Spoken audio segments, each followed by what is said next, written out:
back with Jordan brands. Wow. No, wait, time out. Is that inside Nike? Jordan has some relation to Nike, but it's a separate brand. Okay. If you're signed to Nike, like for example, LeBron is signed to Nike. He's not a Jordan brand athlete. So while Jordan was originated with Nike, Jordan is a separate brand. So a Duke kid goes with North Carolina's Michael Jordan. Exactly, which coincidentally was the game where he blew out his shoe. So it all comes full circle. So he's joining Russell Westbrook, Blake Griffin, Chris Paul, Jimmy Butler, Carmelo, and Jason Tatum. Wow. And, of course, the GOAT in Michael Jordan. I'm very excited about this. Jordan is my favorite sneakers and my favorite basketball player of all time, my favorite athlete of all time, and Zion is a superstar. So I'm sure we're going to get not only some very good-looking sneakers out of this, but he is going to have the publicity and gear behind him that's a pretty well-run I'm actually surprised by this. So good for... I was too, actually. I kind of felt like it was Nike was done. I had no inside information on that. Just kind of felt like that's what it would be. But yeah, this is surprising and this is fun. Here's what I like about Zion. He's not influenced. Everybody, don't play anymore at Duke. He's like... No, I'd come back for a second year. I love basketball. You got to sign with Nike. No, I sign with the Jordan brand. By the way, you can't stay in Pelicans. You got to go. And he's like, no, I want to play here. I don't know his parents or anything, but he's got a real good self-identity. Like, he's not influenced by what guys like me say or media says. Like, this kid does what this kid wants to do.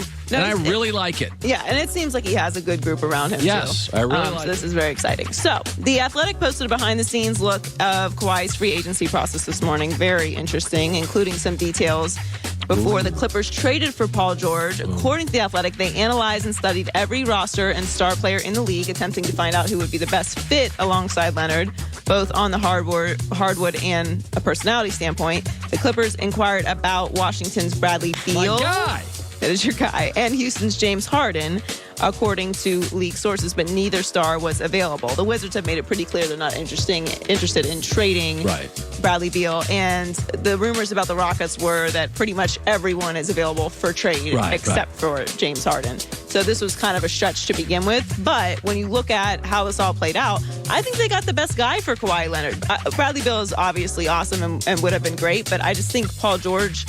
he just fits on both ends of the court with Kawhi, and he sort of fits the Clippers brand. And, they're both LA guys coming home, so this is kind of the better story. I don't think that James Harden would have been a great fit with Kawhi. No, I mean, listen, there's a difference. James Harden is an analytically unbelievable player. Right. But in the postseason, I like two-way guys. I like Clay. I like Paul. I like Kawhi. I like Giannis. I like my defense situationally late.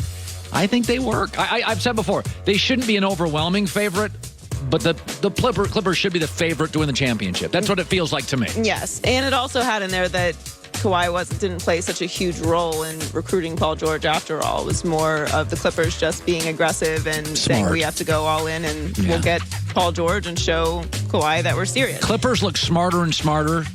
Every story that leaks. Yes. On every story that leaks in the NBA, I'm like, oh, the Clippers really had a game plan. They are winning the PR battle at this point. So finally, speaking of the Wizards, they're shaking things up in their front office after announcing the hiring of Tommy Shepard as GM. They have hired Sashi Brown, remember, of the Browns fame, as their chief planning and operations officer. Now, he didn't have the best tenure with the Browns, obviously. They went 1-27 with him in charge of personnel, which makes this hiring kind of interesting. Now, Paul DePodesta joined the Browns 3 years ago. He was the longtime baseball executive, famous in Moneyball. So it's not unheard of for guys to sort of switch sports. It's just kind of interesting because Sashi left the Browns on not the best terms. He whiffed in the draft, took Corey Coleman, famously passing up on Carson Wentz and Deshaun Watson when they were in desperate need of a quarterback. But we're always talking about, how different sports could learn from each other. And it's interesting to me that an NFL guy going to the NBA, what I would take from the NFL to apply to the NBA, because I don't have a lot of critiques of how the league is run, but I do think that what the NFL does amazing is urgency. And now that's also just a part of the setup of the sport. Right. But I would like to see some sort of, and I don't know what that changes, and there are talks about, are they going to shorten the season? Yeah. Are they going to put in a mid-season tournament? You know, what can they do to make the regular season have a better sense of urgency like the NFL does? That to me is one of the really only things I can think of that would bring to the NBA. The Wizards are a really interesting franchise. And I don't mean this, I know the guy, Tommy Shepard. I knew him years ago in Las Vegas. My first job, Tommy Shepard worked for UNLV, and I was a Vegas sportscaster. They feel like to me a little bit like a lost franchise a little bit. Like, so I think I would, if I ran the Wizards, I would just bring in as many smart people as I could. Sashi Brown's supposed to be a real bright guy.